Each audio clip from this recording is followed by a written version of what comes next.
Welcome to part 2 of my look at Quantum Leap, Season 1, Episode 1, Genesis. The second half of this episode benefits greatly from increased interaction between Al and Sam. One of the true joys of the series was their back and forth.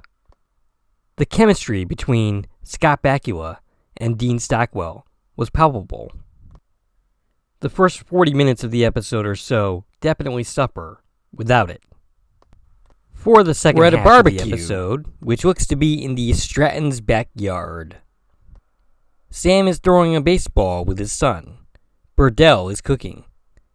The girls are inside, doing something, gossiping, talking. We cut back outside, where all of a sudden they all hear a plane, which is flying really low and eventually doing some maneuvers, which Sam's son finds very impressive. His son asks him, what do they call that maneuver? And Sam doesn't know the answer. But Burdell tells him that it's something. I didn't quite catch it. I watched it like 5 times and I could not hear what he actually said. But it doesn't really matter. For some reason, this aerial stunt concerns Peggy. She goes inside, and Sam picks up on it, and he tells her son that he's going to go inside to talk to her.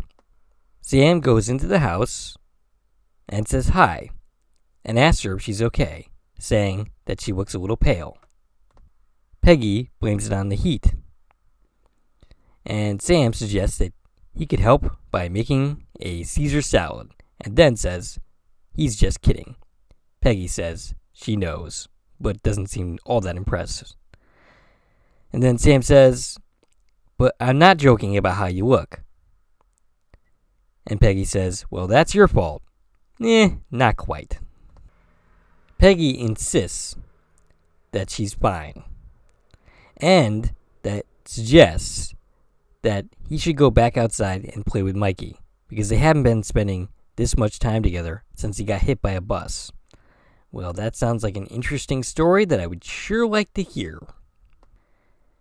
Sam just says, okay, and starts to walk away. But Peggy calls after him, and they have a passionate kiss. We cut to an airport hangar, where Ernie is apologizing for pulling Tom away from the barbecue. He's saying that Dr. Berger and himself have come up with a questionnaire designed to test Burdell's theory that flying at Mach 2 speeds will cause memory loss. Ernie tells Sam that if the theory had come from him, he would be skeptical, given his penchant for practical jokes. The questionnaire has 200 questions designed to test the memory. Basically, he's supposed to fill out the survey before he takes off on his little X2 adventure, and then he would fill out the questionnaire again after the flight to see if his memory had been affected. Ernie seems convinced, after Sam leaves, that they could be on the verge of a momentous discovery. Dr. Berger is far more skeptical. Cut to Sam, who's taking a look at the X2, when who should pop in but Al. Sam is annoyed with him for popping in without warning. Al asks him if he still can't quite remember the project, and Sam says he doesn't. Al says, well, it's bad enough that I have to give Dick and Jane explanations to the president. Now I have to give you one too. He pulls out a string, and he says, one end of the string represents your birth, the other, your death. You tie the strings together, both of the ends, and your life is a loop. Follow the loop, and the days of your life touch each other out of sequence. Therefore, leaping from one point on the string to another, and at this point, Sam chimes in, clearly starting to remember. Sam says it would leap you backwards or forwards in your own lifetime. And Al says, which is our project? Quantum leap. Sam gets agitated and says he can't remember and starts to walk away. Al walks through the X2, which further agitates Sam. He says, Al, I wish you would stop doing that. And Al is confused. He doesn't know what Sam is talking about. And Sam says, walking through things. And then Al is all like, oh, you want me to walk around something that's not even there? Okay, sure, if it makes you happy, alright, I'll do that. And then Sam says, why? Why isn't it here? And Al replies, well, I'm a hologram to you. Well, you and everything around you is a hologram to me. And Sam further remembers that Al is in the imaging chamber. And Al is all excited because Sam is starting to remember. And Sam is like, vaguely, a cavern somewhere. And Al says, New Mexico. And Sam asks, what year is it there? And then Al simply says, you'll get there.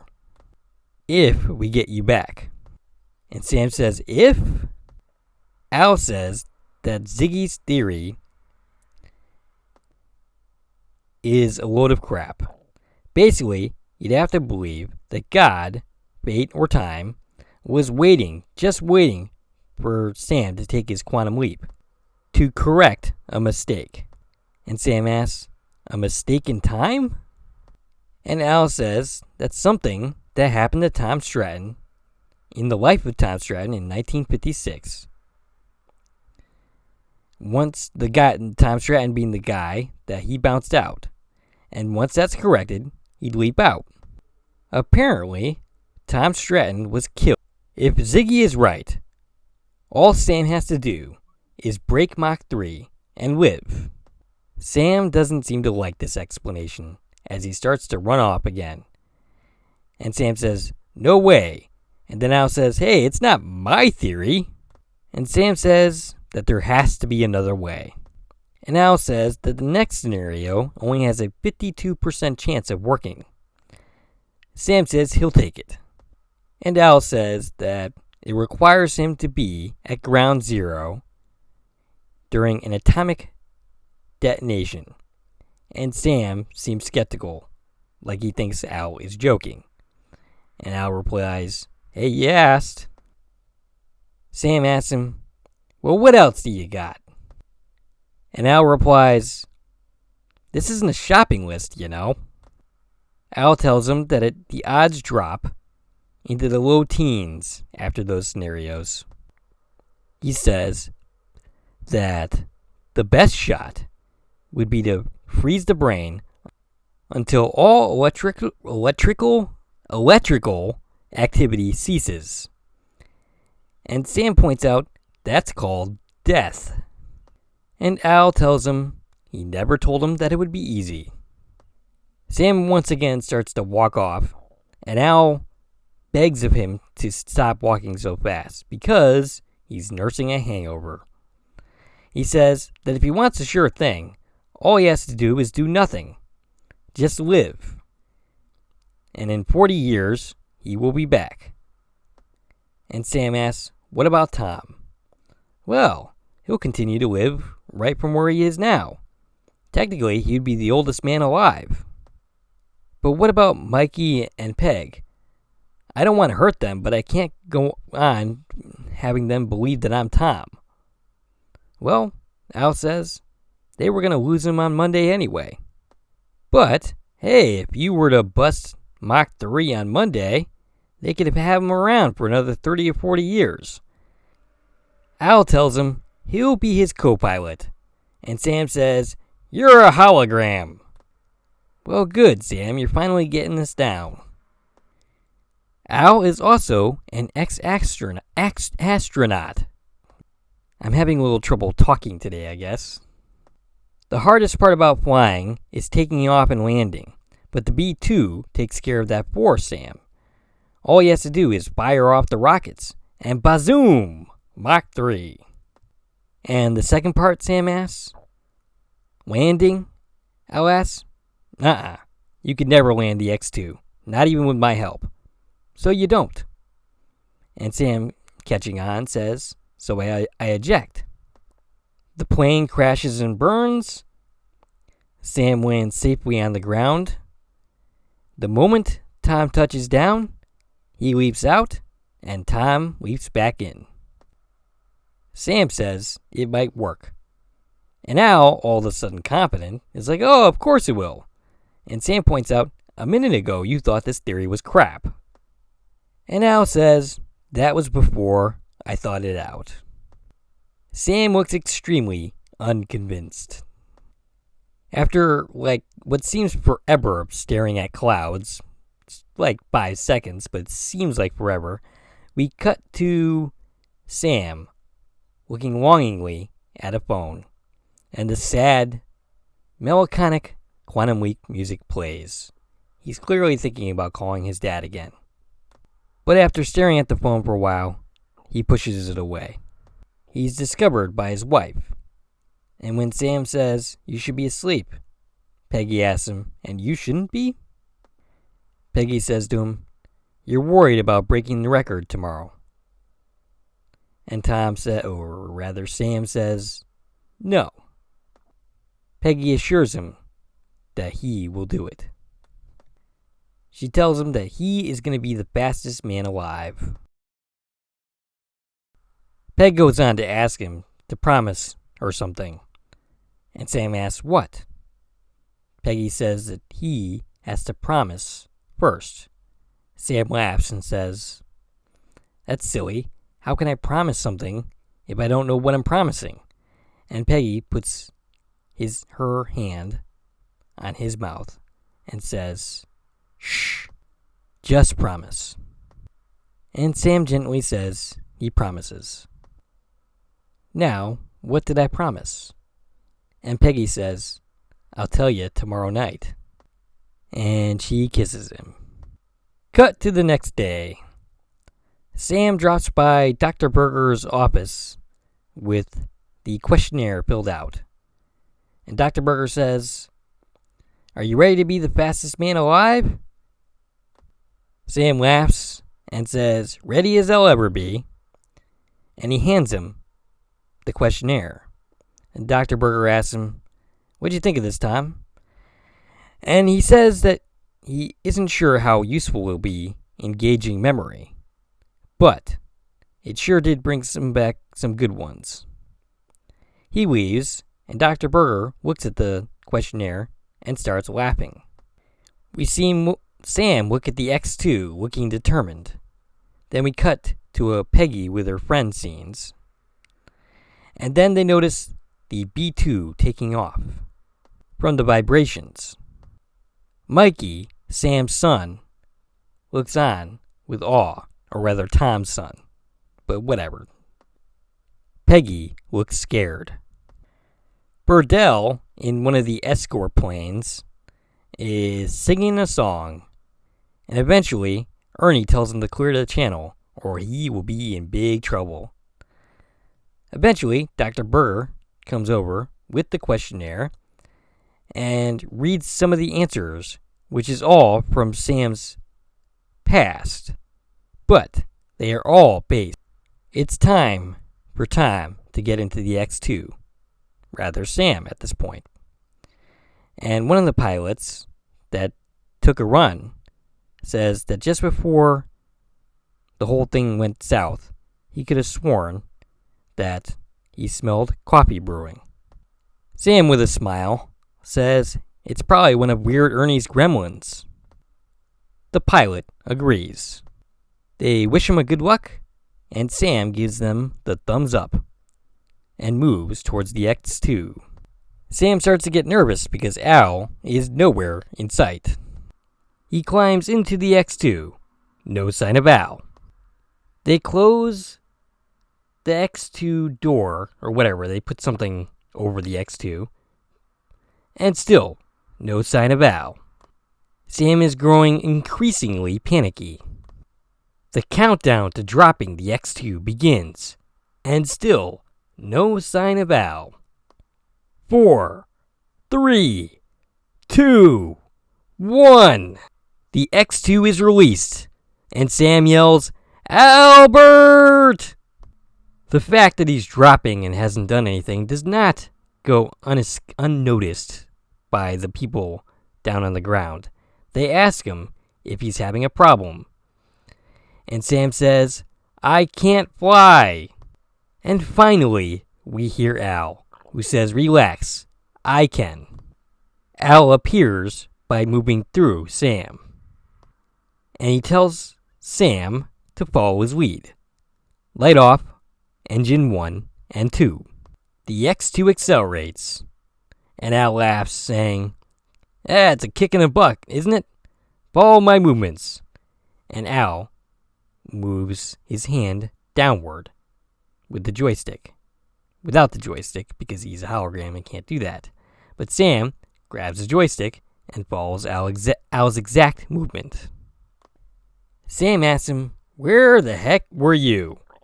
And Al says, I was at the Lakers game.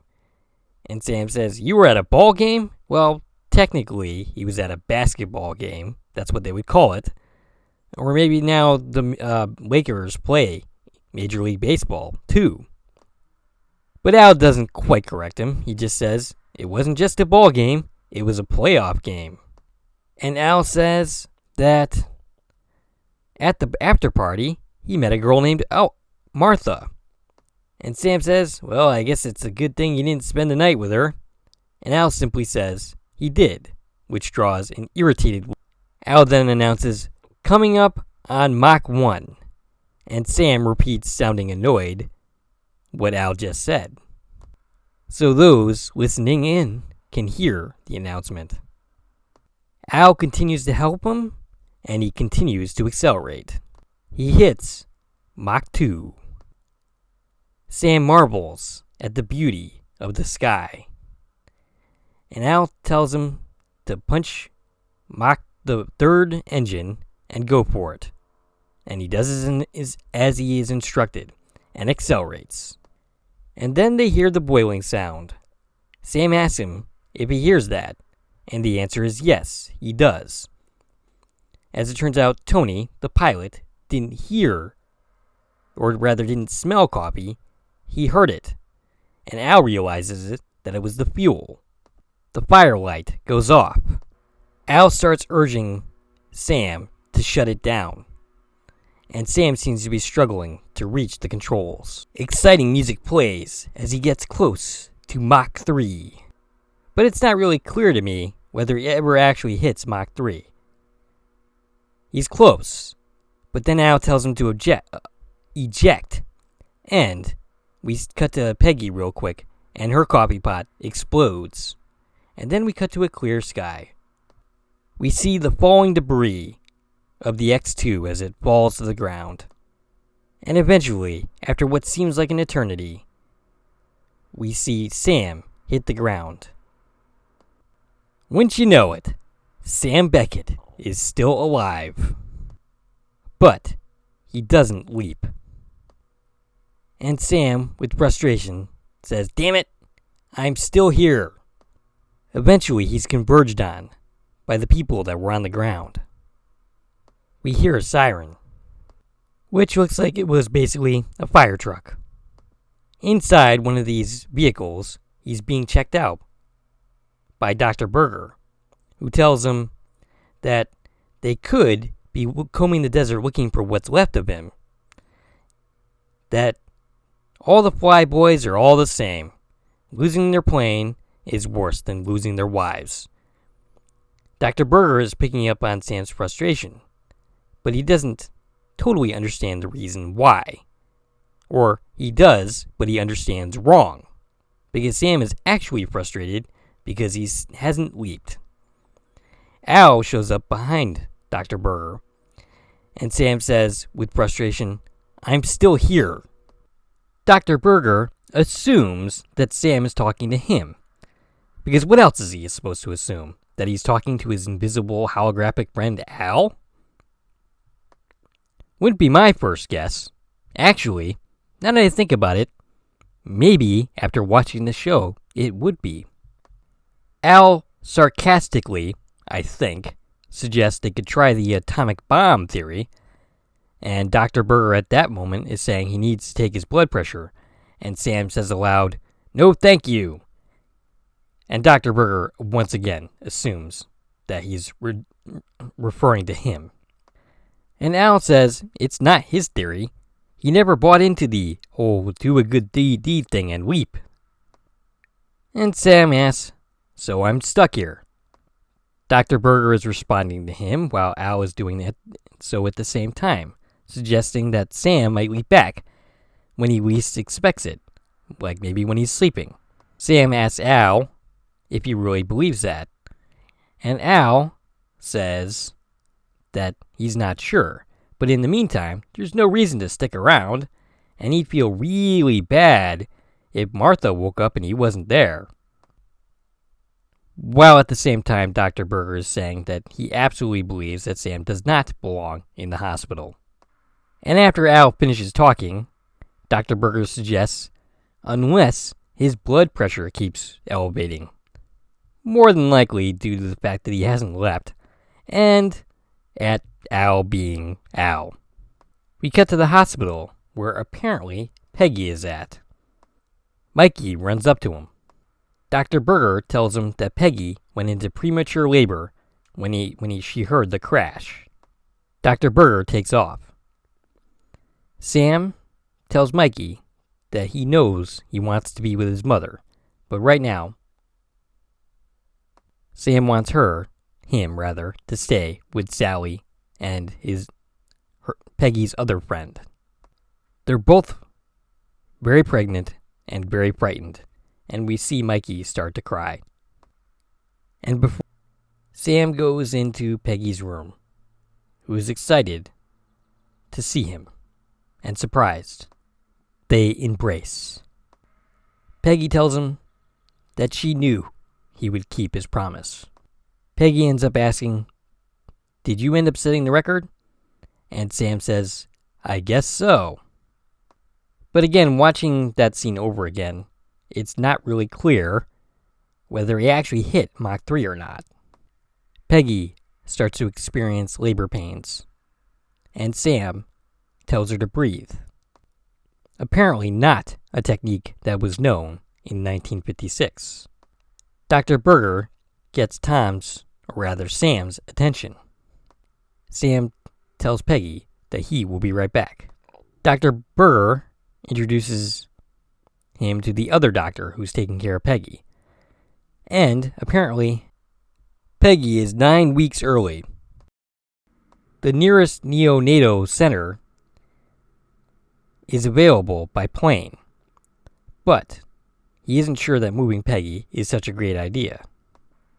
Dr. Berger says that it's his call, but he recommends delivering the baby there and then flying. And Sam simply says that the baby won't have a chance, and the doctors say no, but his wife will. Sam, after a pause, asks, "How far along are the contractions?" The doctors respond that it's early labor. He asks, "How far dilated is she?" The doctor answers, 2 centimeters, and the cervix is partially effaced, or at least I think that's what he says. It's not really clear to me. Sam thinks this is good news. He says it's early enough to stop. But once again, that's a foreign concept in 1956. Once labor starts, it can't be stopped, as far as they're concerned. And Sam says, "Of course you can. Start her on a beta-synthetic something or other." Yeah, it's medical terminology, and no, I don't really speak medical terminology very well. But I'm going to go ahead and assume that Sam knows what he's talking about, him being a doctor and me not being so. The other doctor has absolutely no idea what Sam is talking about. Sam continues talking and then realizes that the medical technology he's talking about didn't come out until the 70s. Dr. Berger is getting pissed and tells the doctor to excuse them. Dr. Berger says, "Captain, the only reason I'm not kicking you from here down into the flight line is that woman in there needs you." Sam tells him Peggy doesn't have to deliver. he knows what he's talking about. Dr. Berger grabs Sam's arm as he's trying to leave, and he asks him, "Now you're a doctor." And Sam says, "Apparently so."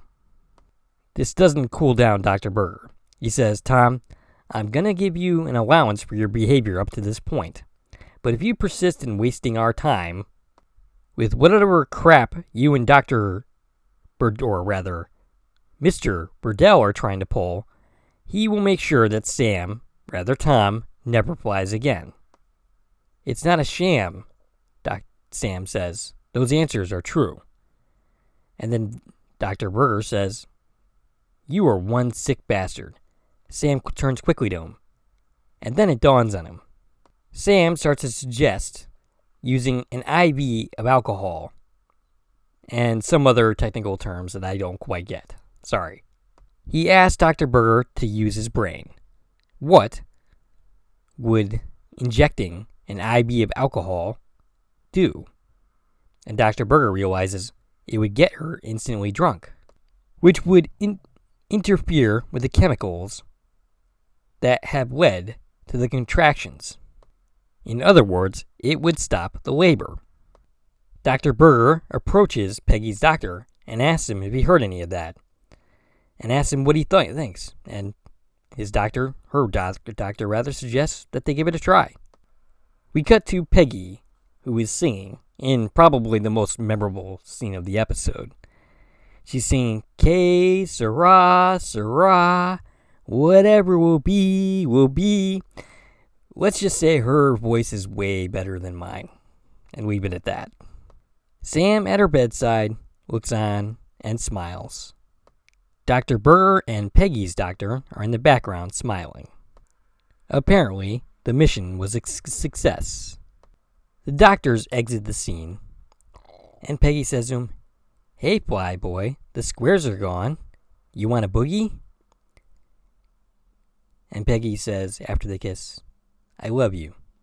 And Sam says, "I love you too, Peggy," and kisses her on the forehead. He looks out the window and sees his son, who's with Captain Burdell. He opens it up and gives his son a thumbs up, who returns it. Mikey throws the ball, and Sam leaps. He's suddenly on a baseball field, catching a ball as a baseball player. Apparently, that was the last out, and after some confusion, Sam runs to the dugout. He's apparently a baseball player in the minor leagues. As he goes into the dugout, a dog starts barking at him, probably because he knows he's not the person that everybody else sees. The coach eventually asks, "Fox, do something." And Sam asks, "Why me?" "Well, silly, because it's your dog." And that is not an exact quote from the coach. The little sucker knew. And he wasn't going to stop barking until they all knew. Stray dogs are pretty common in the farm belt, and he knew how to deal with them. One of the first things his dad taught him was how to face the wild ones down. You look them straight in the eye and let them know who's boss. You know what? I'm not entirely sure that this advice is particularly great. As he does so, the dog starts growling harder. But then, after Sam starts to lose his confidence, the dog starts whimpering and lays down. The other baseball players are impressed and ask him how he did that. He turns to answer, and Al is standing right behind him. He's wearing a very shiny silver coat, which is more in keeping with how his character generally dresses. After watching some of the game, Al says, "No wonder they're in the cellar. They got as much enthusiasm as a $10 hooker." And then Sam insists that they go somewhere and talk. But Al wants to continue watching the game. Al says Sam insists that Al follow him.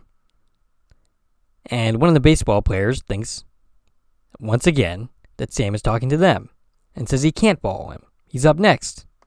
The coach asks him if he's okay. And Sam says, oh yeah, he's just gonna, go to the bathroom, even though he doesn't really finish his sentence. And the coach says to make it snappy. Eventually, he gets Al to follow him. In the tunnel, Sam asks, how'd you get here so fast? And Al responds, it's been a week since you quantum leaped. And Sam is like, a week? A couple of minutes ago, I was in the hospital room with Peg. Well, you've been leaping around in time. It might have seemed like a couple of minutes to you, but we've been popping champagne for days.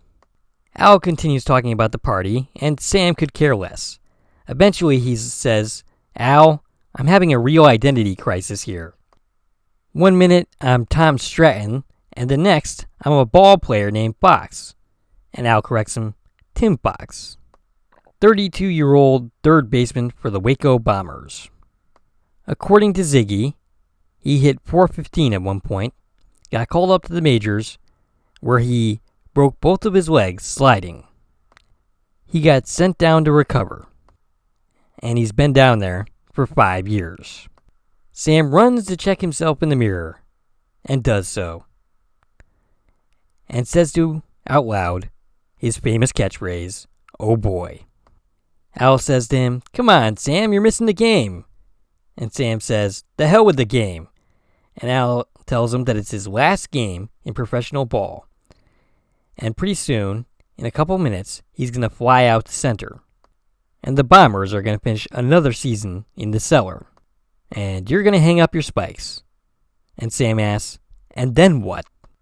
He's apparently going to open up a Kentucky Fried Chicken and have multiple children. Of course, Sam doesn't have to be there for that, as soon as they can figure out what Sam is there to right that originally went wrong. And Sam says, yeah, like hit Mach 3 and then leap. Al says that Ziggy blew it. He didn't research it enough. In the original history, Tom died, and then Peggy's baby was born stillborn. And now, Sam asks, well, Tom's alive, the baby's fine, everything's all good. And apparently, they ended up naming the baby Samantha. Sam eventually notices that Al does not have a reflection, and Sam says, you're a vampire. And Al just tells him that neurological holograms don't reflect. Good to know. Sam narrates that the dog knew. Al keeps talking about the game, and Sam couldn't care less. He ponders the possibility that he could be leaping around forever. And Al says, nah, you won't leap forever, because nobody lives forever. Sam is unimpressed by the answer, and he eventually asks, what does Ziggy say I have to put right? And Al says that Ziggy won't say, because Ziggy is depressed. And Sam, incredulous, says, it's a computer. And Al tells him, it's a computer with a big ego. He thinks he knows what Sam is here to do, but won't print it out in case he's wrong.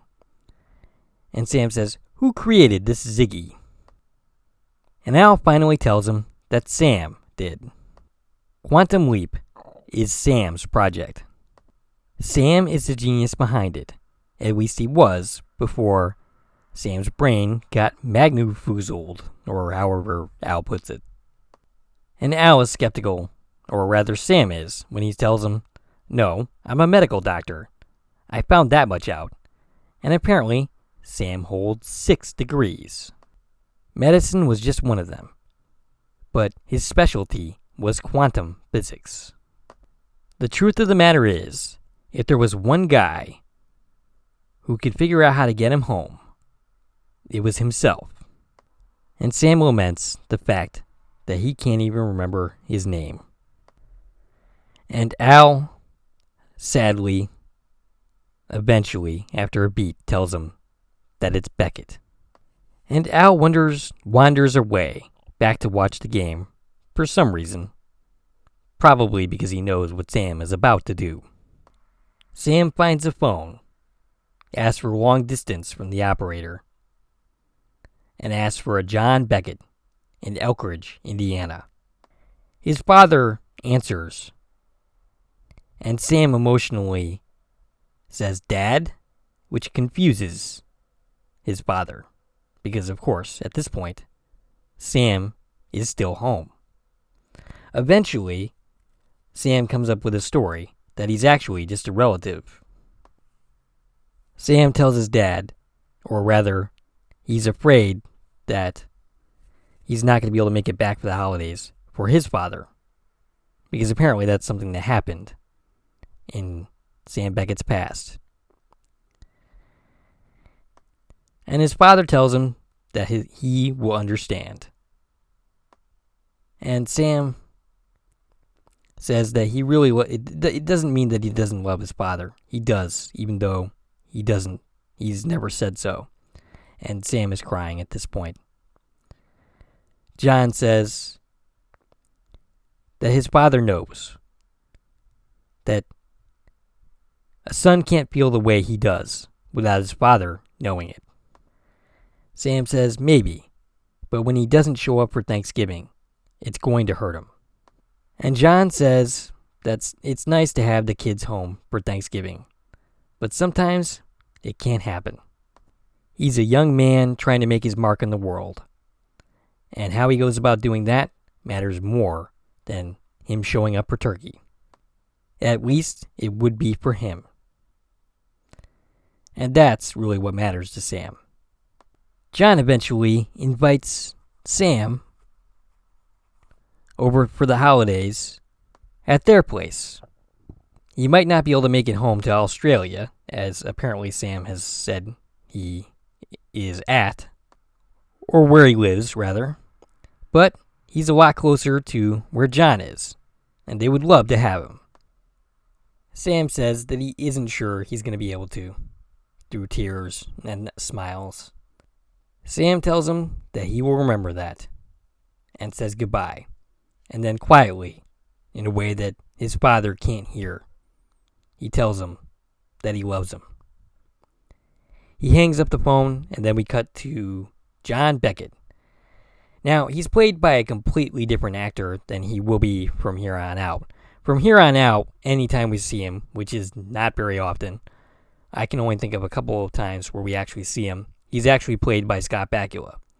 And the makeup for him as his father is completely convincing. Like, you don't see Scott Bakula at all. And the performance is just as good. It's Mandy Moore territory. Mandy Moore, of course, being the mother in This Is Us, a show I regularly cover. After having a good cry, Sam seems energized. He makes his way back to the dugout. We hear triumphant music. Sam says to himself, maybe this quantum leaping thing isn't such a bad deal after all. Getting a second chance to put right what once went wrong, to make the world a better place. Who knows what he could accomplish before he was done. Al is waiting for him in the dugout. They look at each other, and Sam thanks Al. Emotionally, trying to hide his emotion, Al says, "Go fly out." Sam says, "I don't know, Al. I might be here to win this one." And Al is rolling his eyes. Not sure why.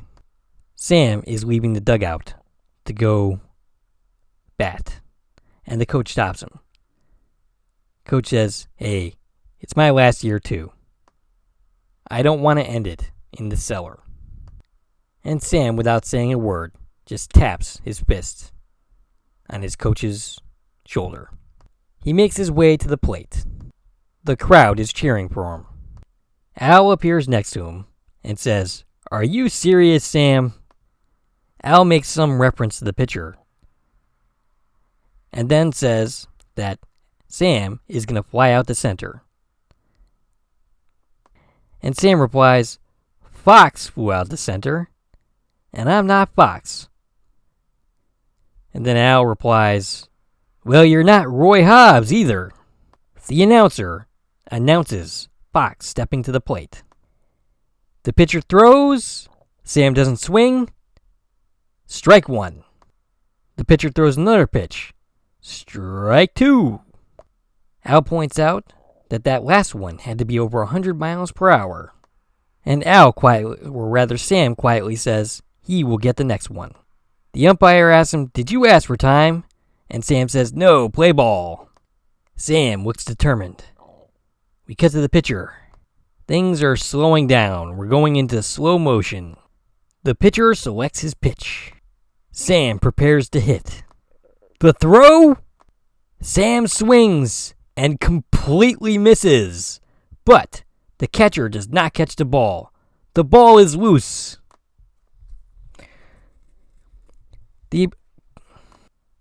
The umpire announces strike three. Sam realizes the ball is on the ground. He takes off for first. Oh, but he is not stopping. The catcher gets the ball, makes the throw, and the outfielder does not catch the ball. Or rather, that would be the infielder. That would probably be the first baseman. Sam is going for second. Rounding third. More defensive miscues. Boy, this team is going to get chewed the heck out when they get back on that bus. Sam is going for home. The throw to the plate. Sam slides. The catcher tries to apply the tag. And he's safe. Sam Beckett has just won the game. The crowd goes wild. The teammates run onto the field to celebrate with Sam. And then Sam leaps, finding himself in a classroom with a bunch of co-eds, all moony-eyed and staring at him. The pipe in his mouth falls out. And credits. That is the end of the episode. So, some final thoughts on Genesis, the first episode ever of Quantum Leap. Honestly, it does its job. It's perfectly competent. There's definitely some pacing issues. I think it's probably unfair to compare it to modern day standards of television as far as pacing goes. But even compared to the rest of the series, it's not really that greatly paced. There's a lot of ambling around and a lot of just a lack of urgency. Though there is something to be said for the slice of life kind of feel of the episode. It's very rare for this series to take this much time just getting the feel of living this man's life. But still, overall, it's not really a great episode of Quantum Leap. It's not one that I would rush out to watch like many other episodes of the series. But like I said, it gets the job done. It introduces the concept of the series competently enough. And we get the magic of the Al-Sam relationship that will carry throughout the series. Now, I should probably clarify my intentions regarding this series going forward. What I was looking to see with part 1 was whether I would have any type of audience at all for this series. And so far, I have 169 views on this video, or the last one rather, and that is more than good enough to consider doing the series going forward. My magic number is I wanted at least 100 views, and it's well past that. But even if it didn't do that, I think the fact that my friend Stacy wants me to continue doing the series is good enough for me. However, I am still doing the new episodes of This Is Us Season 5, which is soon to come to a conclusion. I think it's got like 6 more episodes left.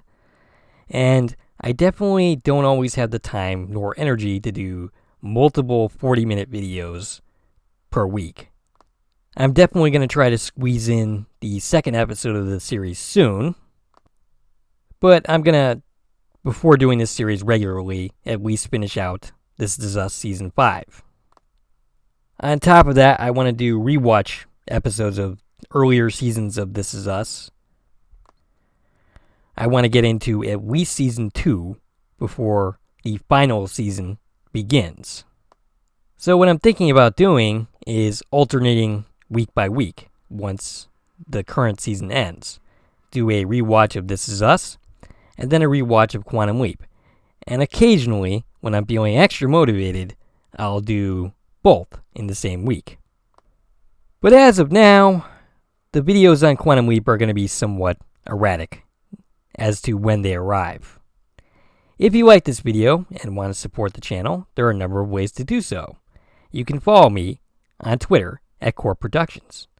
You can join my Corn Productions Facebook group. You can buy something from the Corn Productions store on Zazzle. You can buy me a copy, which is a new way to support content creators such as myself. And of course, you can like, share, and comment on this video, as well as subscribing to my channel. This is Dave from Corn Productions, signing off.